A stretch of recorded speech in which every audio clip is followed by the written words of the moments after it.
Hi guys, in this video I'll show you how to lock and unlock keyboard in Windows 11, 10, 8 or 7.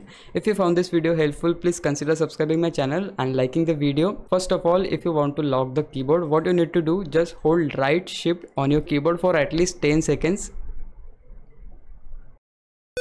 Then you will get this pop-up, and here we need to hit on yes, and as soon as you click there, the keyboard will get locked. And as you can see here, I am trying to type here but nothing is typed, and this is how you can lock the keyboard. And now it's time to unlock the keyboard.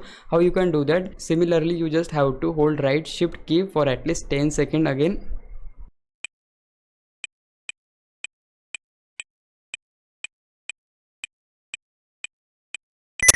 And yeah, there you go. As soon as you get the beep sound, the keyboard is unlocked. And if I go and show you, yeah, there you go, that keyboard is now unlocked. And this is how you can lock and unlock keyboard in Windows 11, 10, 8 or 7. Now it's your time to repay me. For that, you can just subscribe my channel. I would really appreciate it. For now, thanks for watching. Bye bye.